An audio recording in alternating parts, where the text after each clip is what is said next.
Hoy entramos en una profecía que, aunque es particularmente histórica, presenta las luchas de la Iglesia de Jesucristo por 2 siglos.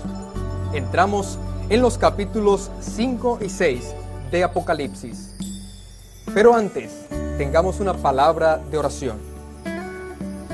Nuestro Padre y nuestro Dios, gracias por el gozo de conocerte mediante tu palabra. Visítanos con el Espíritu Santo y haznos conocedores y hacedores de tu voluntad. Por Jesús. Amén. Con ustedes, el profesor Luis Germán Cajiga.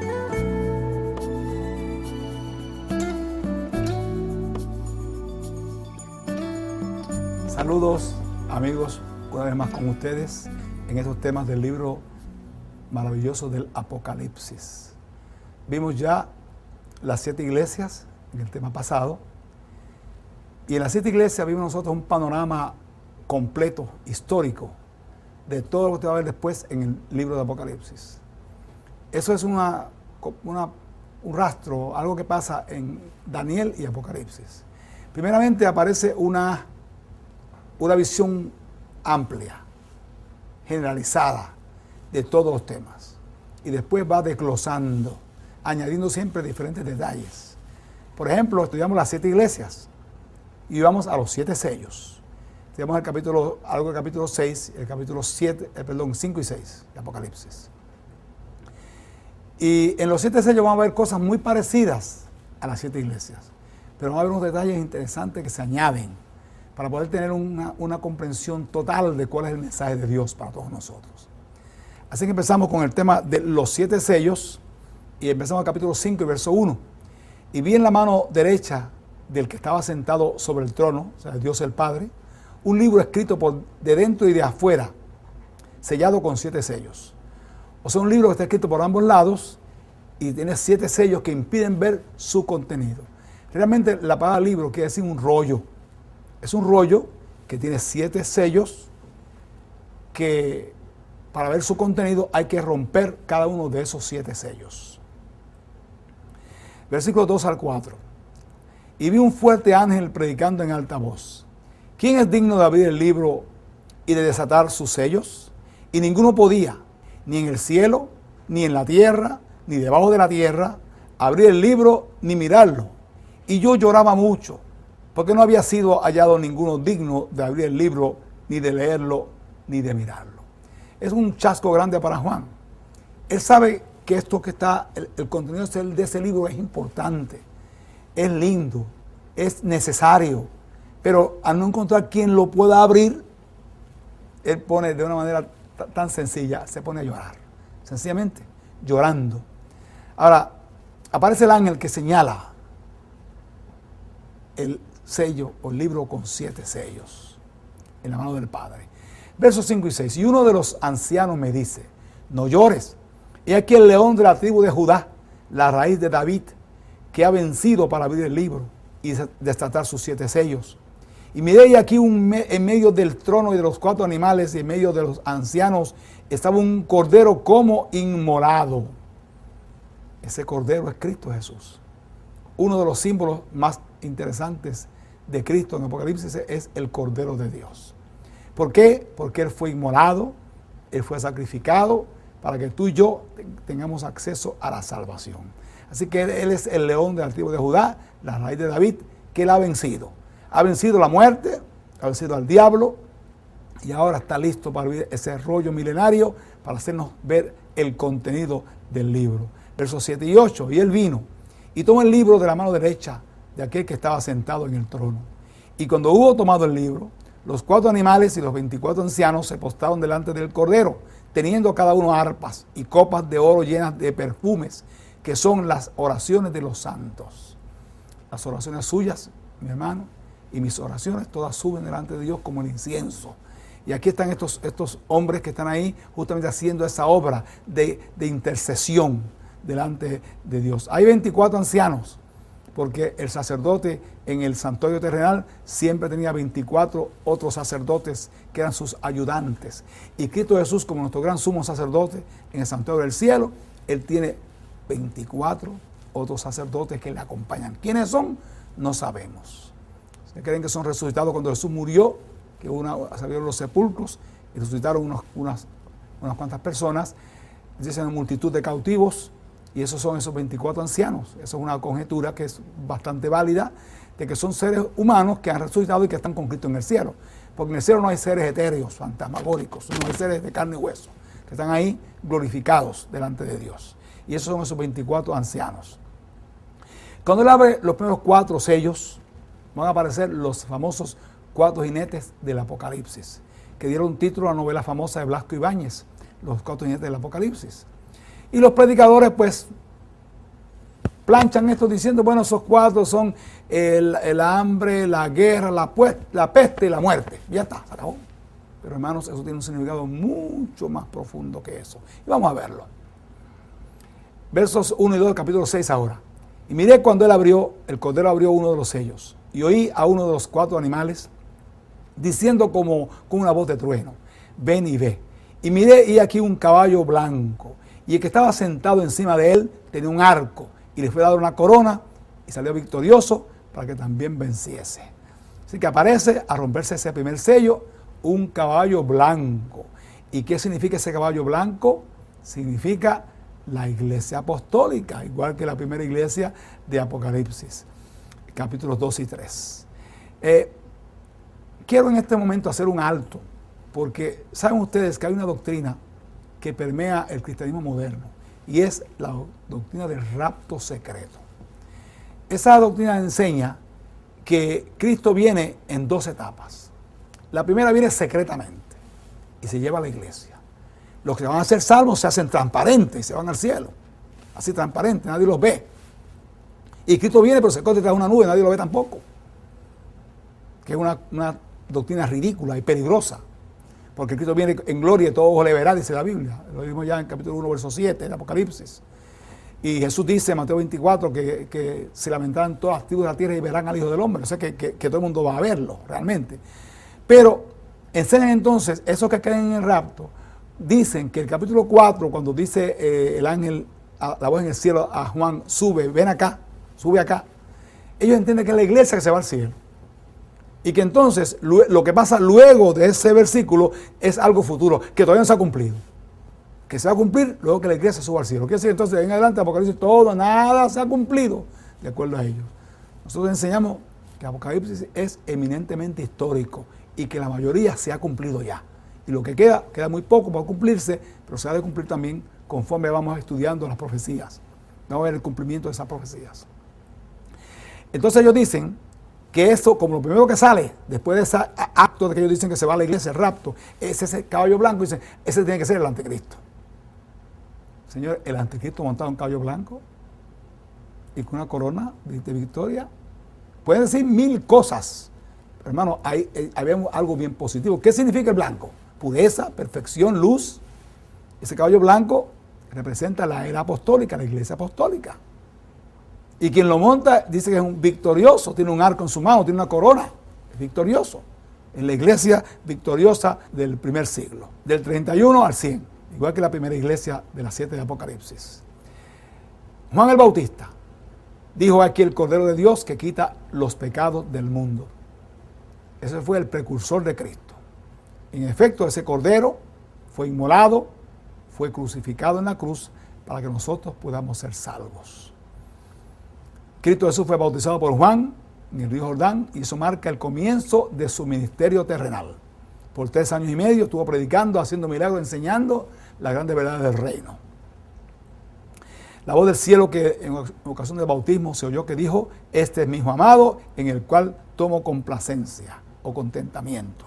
Así que esa paloma que descendió, símbolo del Espíritu Santo, y la voz del cielo que habló el Padre diciendo que este es mi hijo amado, Cristo Jesús. Jesús Nazareno, varón aprobado de Dios entre vosotros en maravillas y prodigios y señales. Dice Hechos 2:22. Ese es el Cristo que presenta el apóstol Pedro y que presenta Pablo y los apóstoles, el Cristo Salvador, nuestro Redentor. Y Mateo 16:16, Cristo dijo, o Pedro le dice a Cristo, cuando Jesús dice, todo el mundo dice, ¿quién dice la gente que es el Hijo del Hombre? Dice, bueno, uno dice que es el profeta, otro que es esto y esto. Dice, ¿y ustedes qué dicen que son? Y Pedro se adelantó, en nombre de todos los apóstoles, dice, tú eres el Cristo, el Hijo del Dios viviente. Mateo 16, 16. Esa es la confesión de Pedro.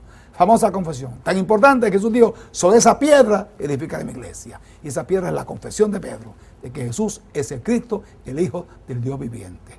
Marcos 1:34 dice, sanó a muchos que estaban enfermos. Así que Jesús hizo mucha obra de bien entre las gentes, sanando enfermos y resucitando muertos y enseñando el Evangelio. Jesús resucitó, dice la Biblia que al tercer día salió victorioso de la tumba, y esa es la garantía también para nosotros de que también si morimos, vamos a resucitar para encontrarnos con Cristo. Si estamos vivos, pues seremos trasladados al cielo sin ver la muerte. Ojalá que de Dios que sea así. He aquí que vivo por los siglos de los siglos, dice Jesús. En Pentecostés, dice Hechos 2:4, y fueron todos llenos de Espíritu Santo. Ahí marcó justamente el comienzo de la iglesia, en momento de Pentecostés. Ojalá que haya un Pentecostés todo el tiempo en nosotros, que el Espíritu Santo esté en nuestras vidas, dirigiendo nuestras vidas, todo el tiempo. Hechos 2:38, y Pedro les dice, arrepentíos y bautícese cada uno de vosotros para perdón de los pecados. El bautismo es bien importante, hermanos. Una vez usted conoce lo que son las reglas del reino de Dios, conoce las enseñanzas de Cristo Jesús, conoce las doctrinas de la Biblia, usted entonces debe ser bautizado. Dice Jesús, el que ya fue bautizado será salvo. Así que usted no dilate y preséntese al Señor también y bautícese. Saulo de Tarso se hace cristiano y se convierte en el más celoso misionero y autor de 14 epístolas o cartas en la Biblia, valiosísimas todas.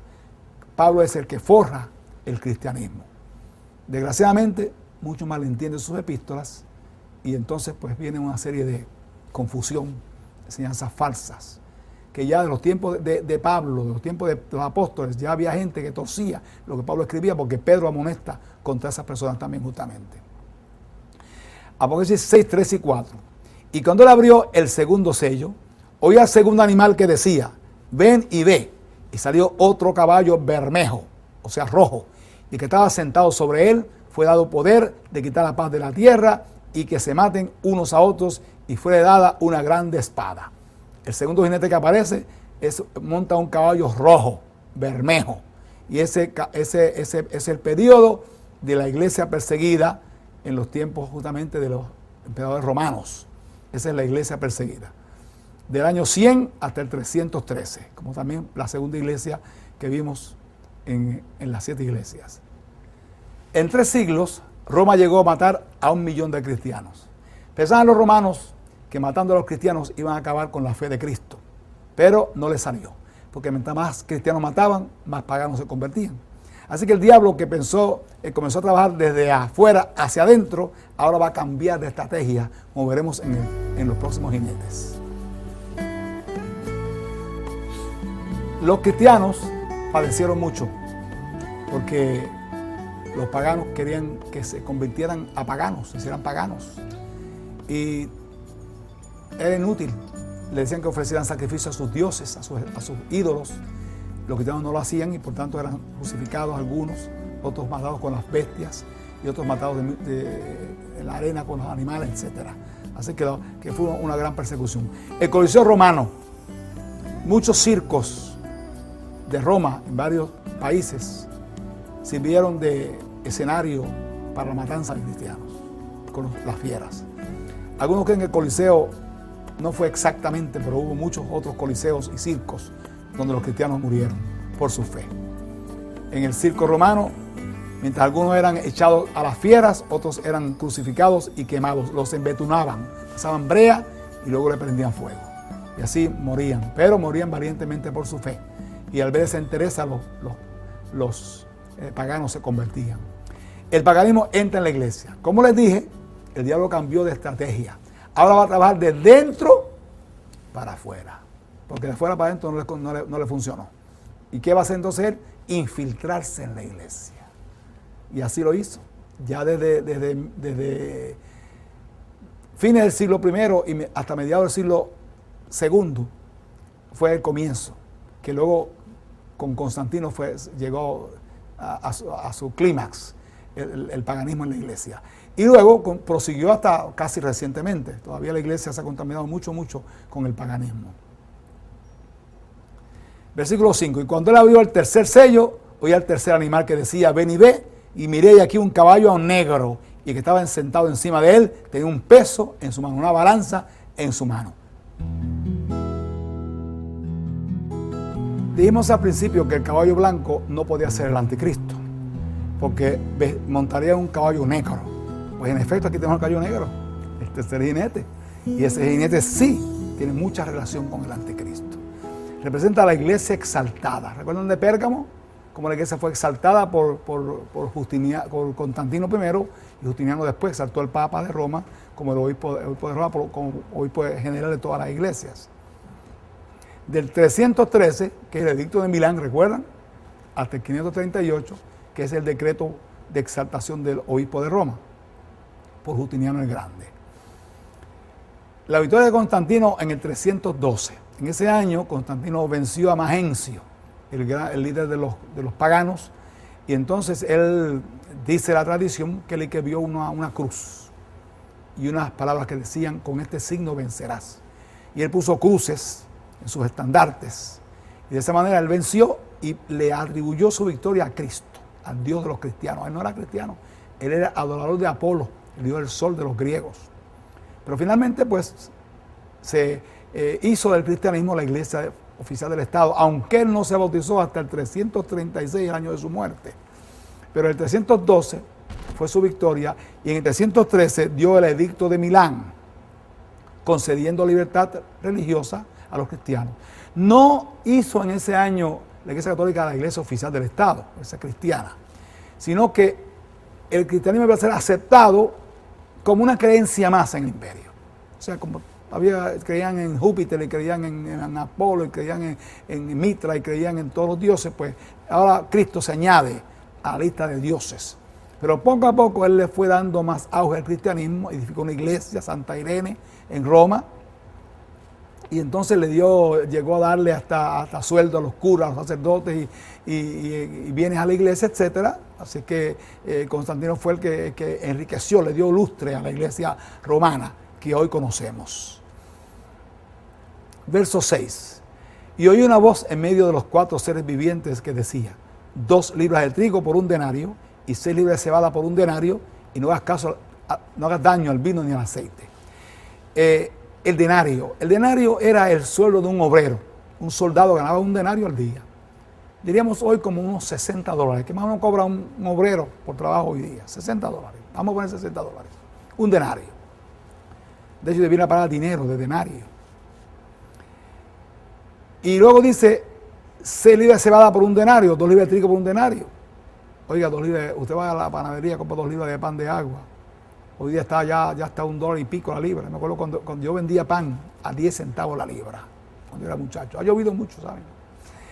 Pues, pero decir 2 libras de pan de agua, usted lo compra ahí, que le cuesten $60, $30 la libra, está caro, ¿verdad que está caro?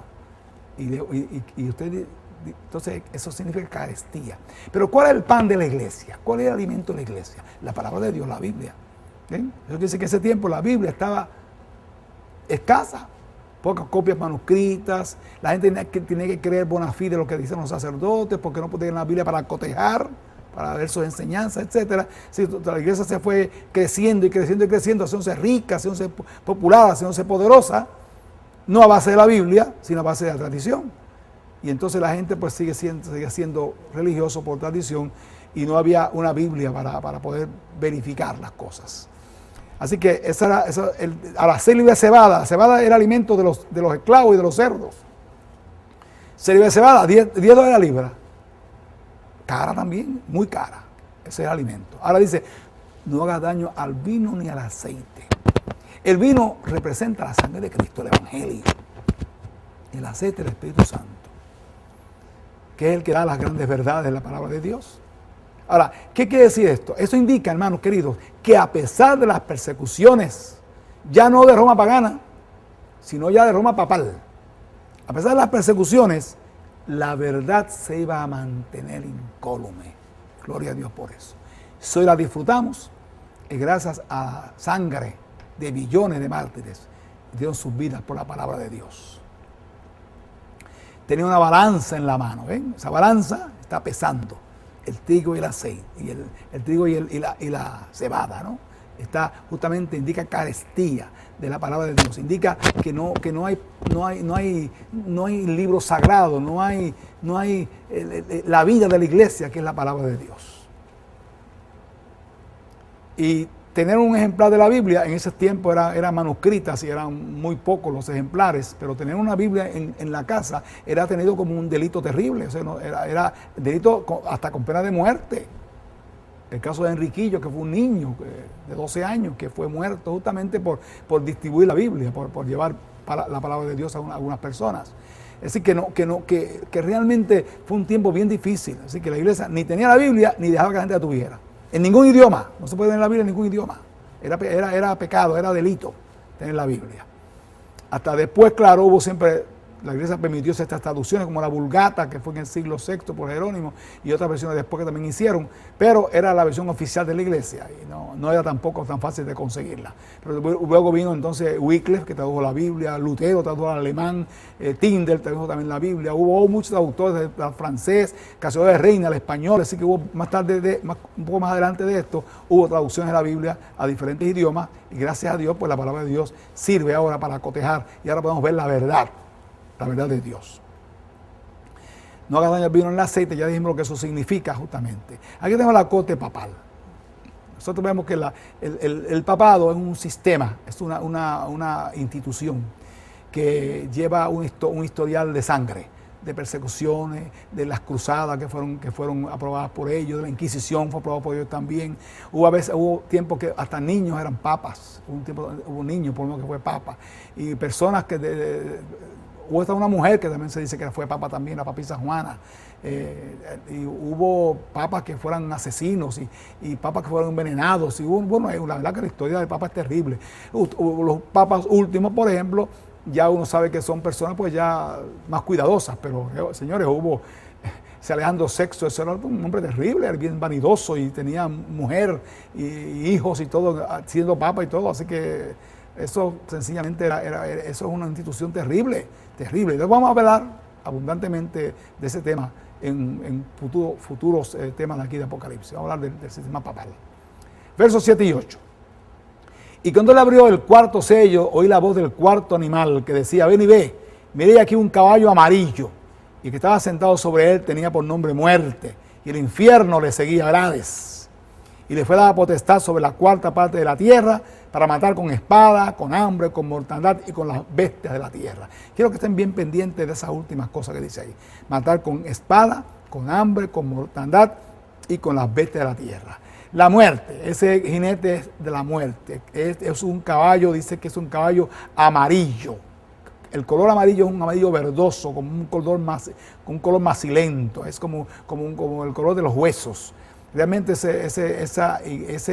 ese caballo representa la Edad Media, la Edad Oscura, desde el 538, en que se solidifica el trono papal en Roma, hasta el año 1517, que es la reforma con Martín Lutero, que ya también hablamos de eso en el tema de las 7 iglesias. Este es el escudo de la Inquisición. La Inquisición era el tribunal que la iglesia creó para corregir a los herejes, pero terminó siendo una institución de gran persecución. Se llamó después la Congregación para la Doctrina de la Fe, el Santo Oficio. Así que eso era lo que era la Inquisición, realmente era algo terrible. La gente lo llamaban para el tribunal de la Inquisición y todo el mundo temblaba porque realmente era algo terrible. Tenían instrumentos de torturas para sacar confesiones, y luego quemaban a la gente en las hogueras y hacían muchísimas torturas y matanzas, una cosa pero horrible fue la Inquisición. Aquí tenemos algunas de las torturas de la Inquisición. Noten ustedes, ahí están asando a un hombre como si fuera un lechoncito en una vara, otros lo están colgando también de los pies, aquí otros también de un pie también, le trabajan con las uñas, le hacían, bueno, una gente en una rueda, los estiraban, los aplastaban, era una cosa horrible. Se inventaban cada rato instrumentos de tortura diferentes, había mentes diabólicas que se encargaban de eso, era realmente algo terrible la Inquisición. Roma papal destruyó más cristianos que la Roma pagana. Roma pagana mató como 1 millón de cristianos en 3 siglos. En los siglos subsiguientes, del siglo V hasta la Reforma, siglo XVI, Roma papal ha matado millones y millones de cristianos. en cruzadas, como contra los valdenses, cruzadas contra los hugonotes, cruzadas contra los cátaros, diferentes grupos que fueron víctimas de la persecución de la iglesia, sin contar la fechoría de las cruzadas. Fue algo sencillamente terrible. Versos 9 y 10. Y cuando él abrió el quinto sello, vi debajo del altar las almas de los que habían sido muertos por la palabra de Dios y por el testimonio que ellos tenían. Y clamaban en voz alta diciendo: ¿hasta cuándo, Señor santo y verdadero, no juzgas y vengas nuestra sangre de los que moran en la tierra? Estamos ya entonces ahora en el quinto sello.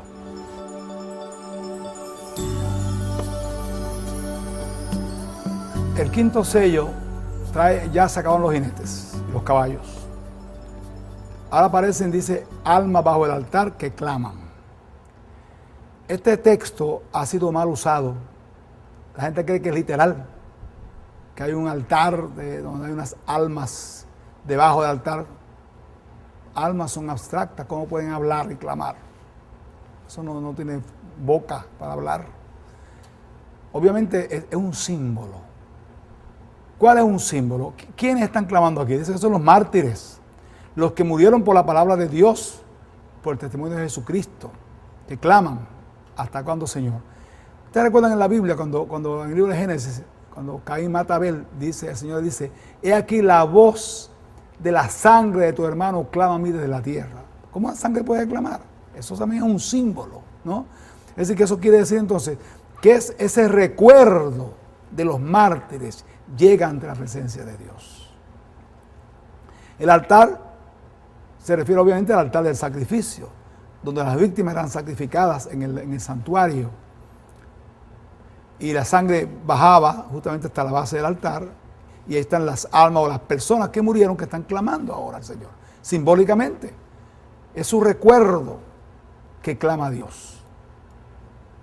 Verso 11: y les fueron dadas sendas ropas blancas, y fuera dicho que reposasen todavía un poco de tiempo, hasta que se completaran sus consiervos y sus hermanos, que también habían de ser muertos como ellos. En otras palabras, todavía habrían más persecuciones, todavía habrían más matanzas, que descansen todavía, sean ropas blancas. Indica aquí justamente la justificación de los santos. Lo que indica con esto es que se va a vindicar el carácter de los santos. ¿Por qué? Porque los que fueron llevados a la muerte no fueron llevados a la muerte por creer en Cristo, por creer en la Biblia, por creer en su religión. Fueron llevados a la muerte por los acusados de los delitos más viles, como brujería, como robo, como delinquir contra el Estado, contra el rey, etc. Porque era la única manera que podían lograr que el emperador o el rey aceptara la muerte de ellos, diera el veredicto final de pena de muerte. Por eso lo que quiere decir entonces es que habría un movimiento para poder vindicar el carácter de los cristianos, de los mártires. Juan Hus, condenado a muerte en el concilio de Constanza, murió quemado en la hoguera el 6 de julio del año 1415. El pecado de Juan Hus, fue sencillamente predicar a Cristo, predicar la palabra de Dios en la Universidad de Bohemia. Y ahí ese concilio, presidido por el emperador Segismundo, condenó a muerte a Juan Hus. Pero lo más interesante es que algo que vamos a ver cuando toquemos un poco más, cuando vemos el tema del anticristo, es que ese mismo concilio depuso a 3 papas. Es una cosa increíble. A 3 papas, y nombró un 4º papa. Así que lo que vemos nosotros que realmente la iglesia cometió barbaries terribles, y una de ellas fue matar a una persona como Juan Hus y más tarde a Jerónimo de Praga, y con ellos a miles y miles y millones de mártires que dieron su vida por la fe. Pero hubo grandes reformadores como Wycliffe, como fue Zwinglio, que esas personas dieron sus vidas, predicaron el evangelio, ensalzaron a Cristo, el Cristo de las Escrituras, el evangelio bendito de Cristo Jesús. Pero vino un reformador, Martín Lutero, que tuvo éxito gracias a que los príncipes de Alemania se unieron con él y lograron finalmente que se aprobara la fe evangélica, la fe protestante, la fe luterana. Ahí está Felipe Melanchthon a su lado, que fue su colaborador, fue un gran teólogo, que ayudó mucho, sobre todo a la redacción de la Confesión de Augsburgo en 1531. Así que ahora la reforma toma otro giro, porque ahora hay ahora una entidad política que está en favor de la reforma, que son los reformadores alemanes y los príncipes de Alemania sobre todo, y también hubo otros reformadores que también tuvieron éxito después, pero se hicieron entonces países que eran dominados por protestantes, en los Países Bajos, por ejemplo, y Alemania y otros lugares más en Europa. Calvino, por ejemplo, en Suiza, que también tuvo gran éxito también. Pero no vamos a decir ahora que los reformadores no tenían defecto. Tanto Lutero como Calvino cometieron muchos errores, pero hicieron una obra preciosa para ensalzar a Cristo, sacar del oscurantismo a la gente y ensalzar la Biblia, la palabra santa de Dios. Lutero la tradujo al alemán. Versos 12 y 13.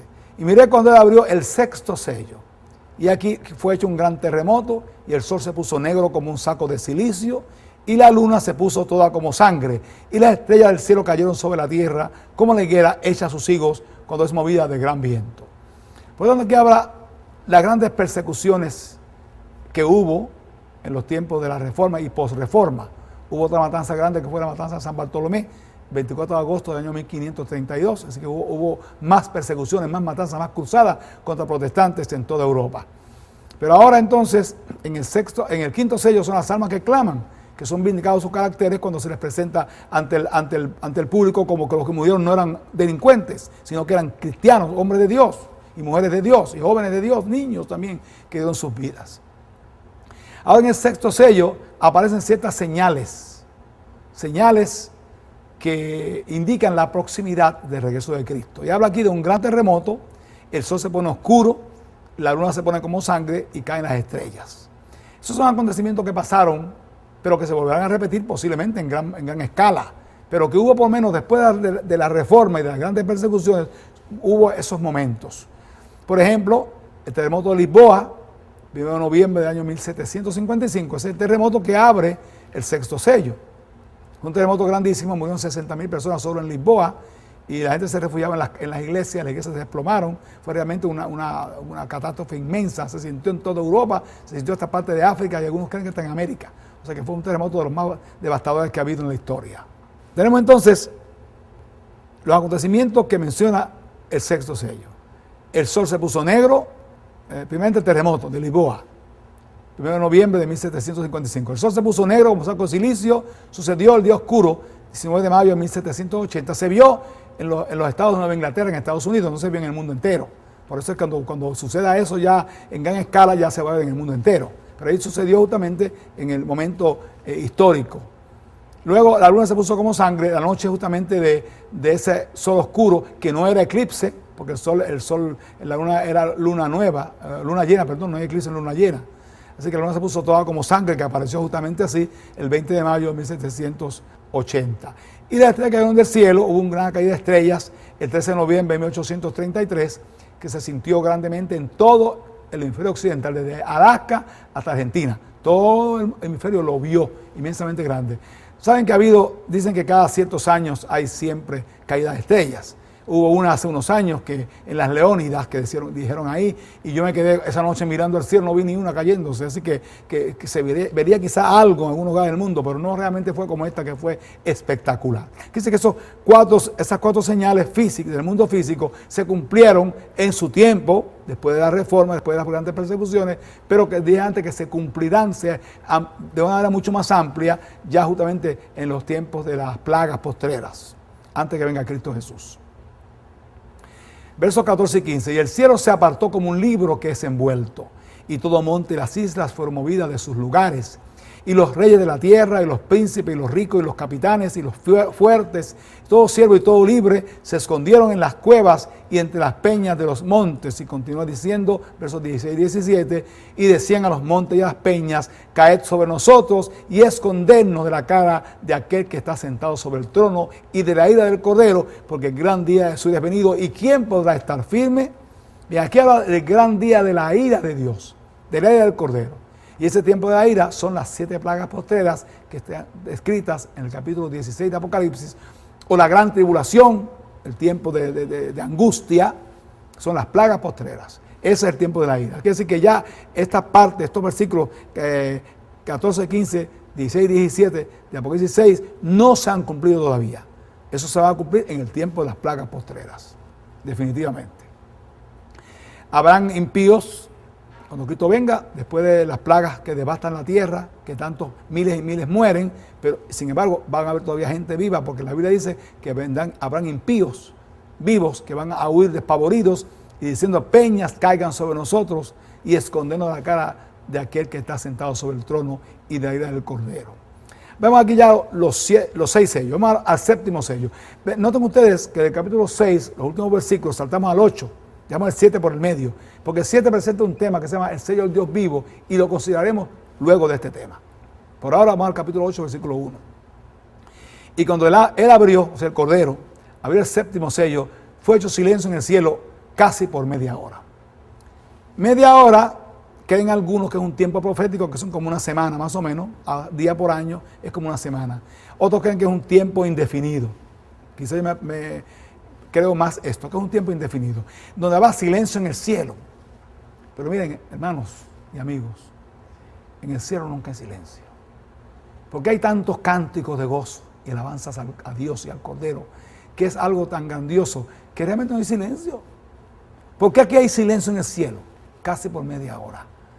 Porque sencillamente el cielo se queda vacío, porque todos los ángeles vienen escoltando a Cristo a la tierra a su segunda venida. Así que el séptimo sello representa la segunda venida de Cristo. Momento en que el Salvador glorioso vendrá a las nubes de los cielos con poder y gloria, con todos los ángeles, que son millones de millones, y en ese momento dado, los justos clamarán: y aquí nuestro Dios, le hemos esperado y Él nos salvará, mientras que los impíos dirán: peñas caigan sobre nosotros. Así que los malos van a morir destruidos por la gloria de Cristo en su venida. Mientras que los justos levantarán sus manos al cielo, diciendo: he aquí este es nuestro Dios, le hemos esperado y Él nos salvará. Así, hermanos queridos, que estamos viviendo justamente en las postrimerías del sexto sello, para que se convierta, que venga pronto el séptimo sello, la venida gloriosa de Cristo, cuando todos los ángeles dejan el cielo vacío y en silencio, porque vienen acompañando a Cristo a la tierra, a buscarnos para luego llevarnos al tercer cielo, para estar con Cristo allá, disfrutando de las bodas del Cordero. De eso vamos a hablar también en temas subsiguientes. Que Dios les bendiga ricamente a todos.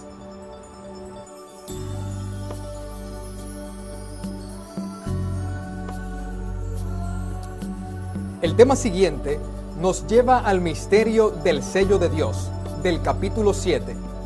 Veremos cómo Dios reconoce como suyos a los que siguen especialmente sus mandamientos. Hasta entonces, que Dios les bendiga.